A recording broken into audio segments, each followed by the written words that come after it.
Playing in a packed stadium against the elite of the English Premier League. Fast forward to today, and the club are languishing near the bottom of England's third tier of football, with its owners at war and its fans boycotting games. How has so much gone wrong for Blackpool in so little time? Richard Askham has been investigating.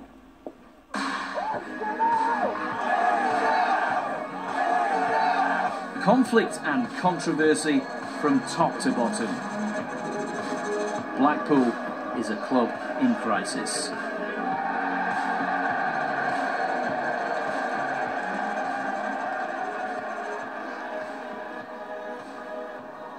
Blackpool is of course famous for many things, for its promenade, its tower and its ballroom, but also for the long and proud history of its football club. The Matthews final of '53 is possibly the most famous in FA Cup history, and their promotion into the Premier League in 2010, one of the most remarkable. Blackpool Football Club are in the Premier League next season. Today, though, the club is in a mess. Despite its modern ground, performances on the field have gone from bad to worse. The two owners are at war, and many fans have had enough. We want to get the chairman out. We want the club run properly. The whole team tonight, it's just on one-year loans. One-year loan deals. We don't even have proper players. He needs to go. No one wants him here. Everybody wants him gone.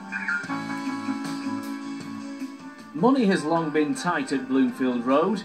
Owen Oyston, a local businessman, bought a club that was on its knees in 1988.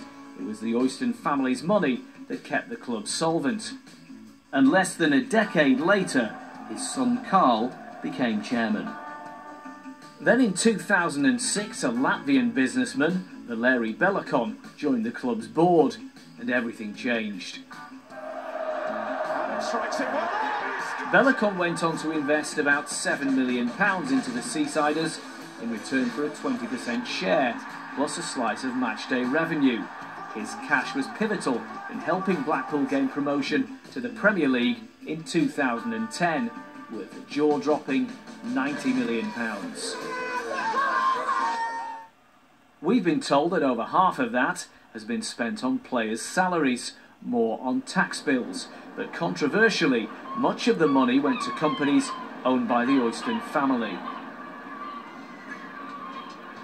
In 2012, it was revealed that Blackpool FC had paid a company owned by Owen Oyston £11 million. Carl Oyston claimed it was a tax-efficient way of paying off some of the club's debts. The football club then loaned £27 million to a separate company, also owned by the Oystons.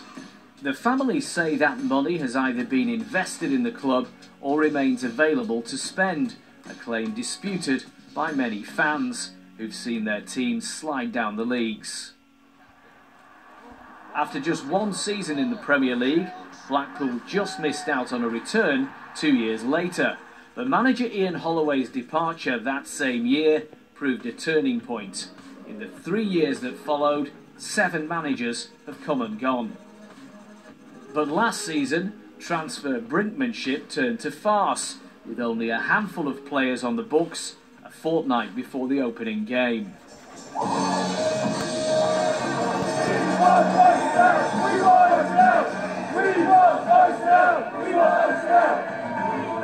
These protests outside Bloomfield Road have been going on for the last couple of seasons, and of course there are different shades of opinion amongst Blackpool supporters, but I think this is another illustration of just how much the relationship between a large section of the supporters and the owners, the Oyston family, have completely broken down.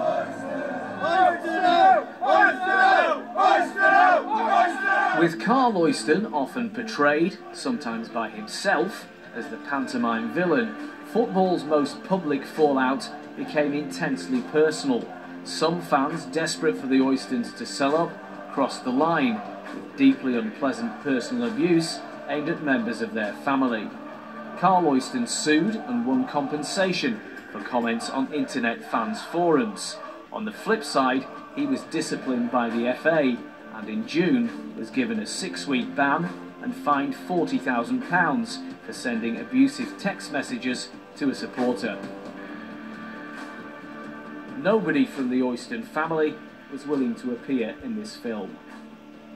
They cannot stay here anymore. They must realise that it has gone too far. Owen Oyston has the opportunity now to make thousands of people extremely happy by giving the club over to the fans. Yet despite the widespread claims of financial mismanagement, the Oystons argue they've actually run the club very sensibly. Blackpool has £15 million in the bank, and the family say that its relationship with other Oyston companies gives it more financial security than almost any other club outside the Premier League. If things were rosier on the pitch, their thinking goes, the most vociferous protests would simply melt away. But the Oystons have another problem, their relationship with Valeri Belokon. All smiles at Wembley in 2010, it wasn't long before Mr. Belokon became unhappy at how the club was being operated.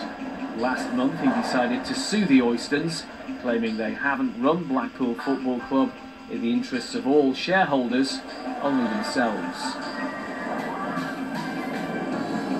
I travelled halfway across Europe to his home city in Latvia to get his side of the story.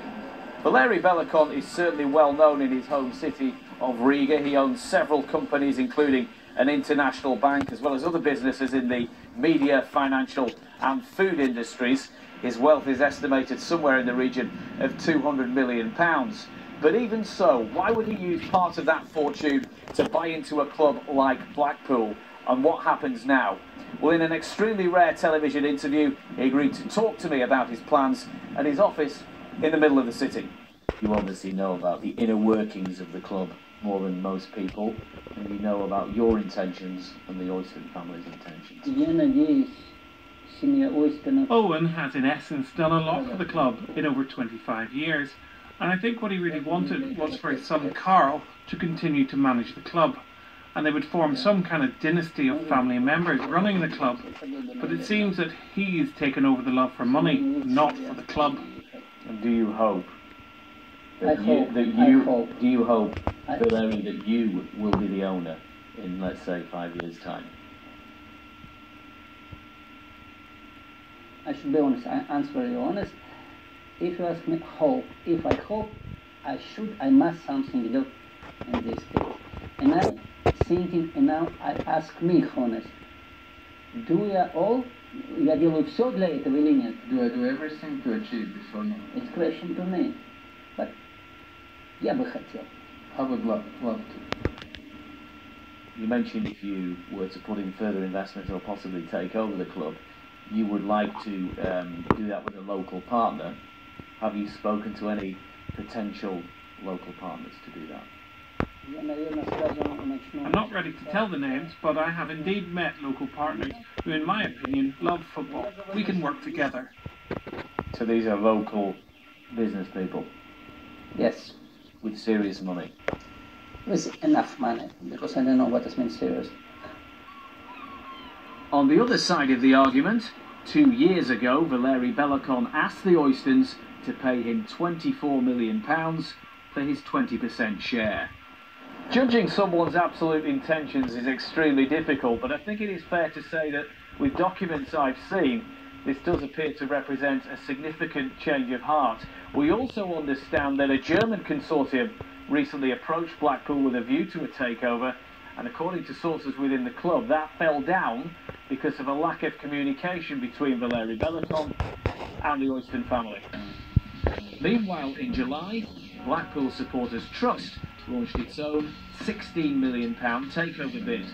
With the club's assets valued by the owners at least double that, it went no further.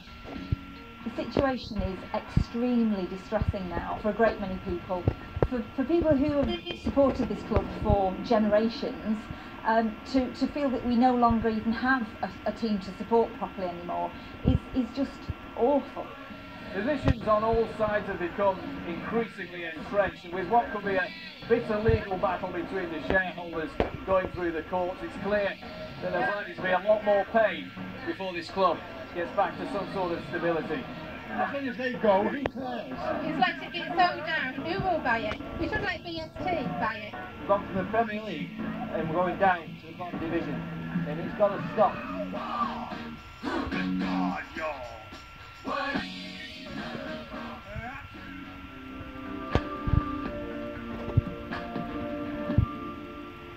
This week is the 50th